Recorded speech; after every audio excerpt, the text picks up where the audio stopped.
सरदार पटेल का जब निधन हुआ तब वो 75 साल के थे। निधन से 3 दिन पहले ही वो दिल्ली से मुंबई गए थे, क्योंकि सरदार पटेल बहुत बीमार थे और डॉक्टरों ने उन्हें उस उम्मीद से मुंबई ले जाना तय किया कि शायद मुंबई का मौसम उनकी तबीयत में थोड़ा सुधार ले। लेकिन ऐसा नहीं हुआ। 12 दिसंबर 1950 को सरदार पटेल वायुसेना के डकोटा विमान से मुंबई गए। एयरपोर्ट पर उन्हें छोड़ने के लिए तत्कालीन राष्ट्रपति राजेंद्र प्रसाद, तत्कालीन पीएम जवाहरलाल नेहरू भी आए थे। लेकिन मुंबई पहुंचने के 3 दिन बाद 15 दिसंबर 1950 की सुबह 3 बजे सरदार पटेल को दिल का दौरा पड़ा। करीब 4 घंटे तक वो बेहोश रहे। उसके बाद जब उन्हें कुछ होश आया तो उन्होंने अपनी बेटी मणिबेन से पानी मांगा। मणिबेन ने उन्हें गंगा जल में शहद मिलाकर चम्मच से पिलाया और सुबह 9:37 पर सरदार पटेल ने अंतिम सांस ली। सरदार पटेल के निधन के बाद क्या हुआ, आपको वो भी सुनना चाहिए, पैरों तले जमीन निकल जाएगी।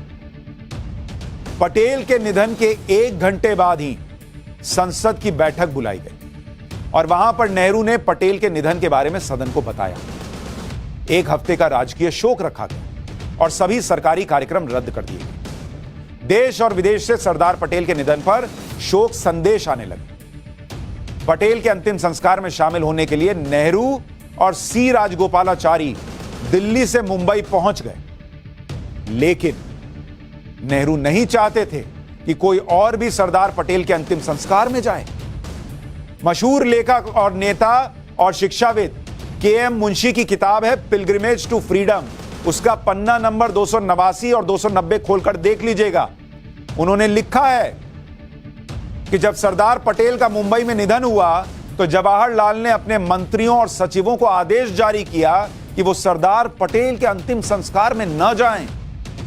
सरकार के मंत्रियों में मैं उस वक्त बॉम्बे के पास माथेरन में ही था।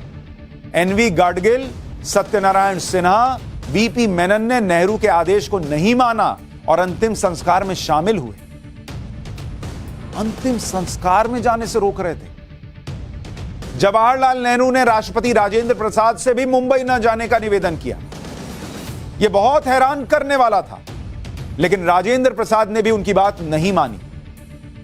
के.एम. मुंशी ने अपनी इसी किताब में लिखा है कि नेहरू का मानना था कि राष्ट्रपति को किसी कैबिनेट मंत्री की अंत्येष्टि में हिस्सा नहीं लेना चाहिए, इससे गलत परंपरा शुरू हो जाएगी। क्या पटेल सिर्फ कैबिनेट मंत्री थे?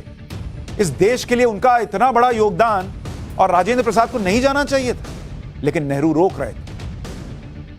हालांकि अच्छी बात यह है कि राजेंद्र प्रसाद वहां गए और सी राजगोपालाचारी और राजेंद्र प्रसाद ने वहां पटेल की चिता के पास भाषण भी दिया, जिसमें राजेंद्र प्रसाद ने कहा कि सरदार के शरीर को अग्नि जला तो रही है, लेकिन उनकी प्रसिद्धि को दुनिया की कोई अग्नि जला नहीं सकती।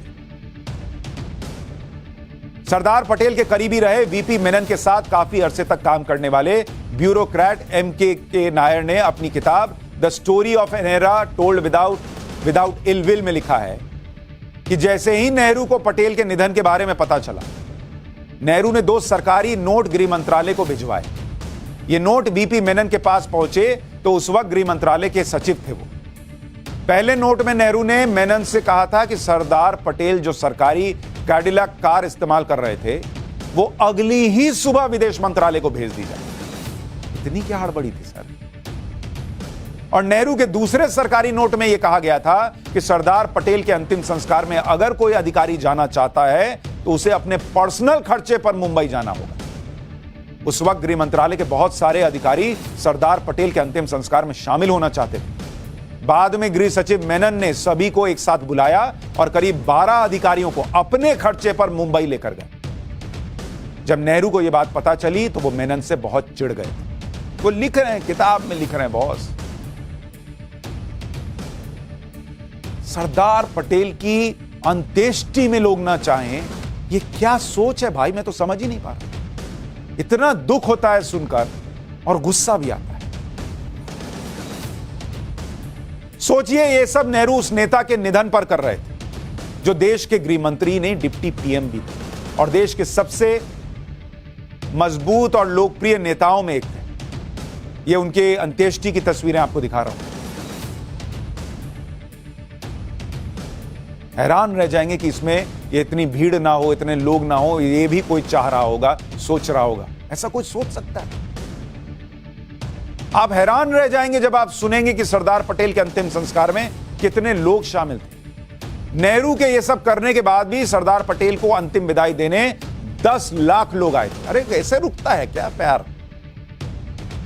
10 किलोमीटर लंबी भीड़ थी, 1500 से ज्यादा अधिकारी शामिल हुए, कोई रोके ना रुका। सरदार पटेल का निधन बॉम्बे के बिरला हाउस में हुआ था और उनका अंतिम संस्कार मरीन लाइंस में हुआ। लेकिन यह इतिहास का वो पन्ना है जो बहुत लोग नहीं जानते।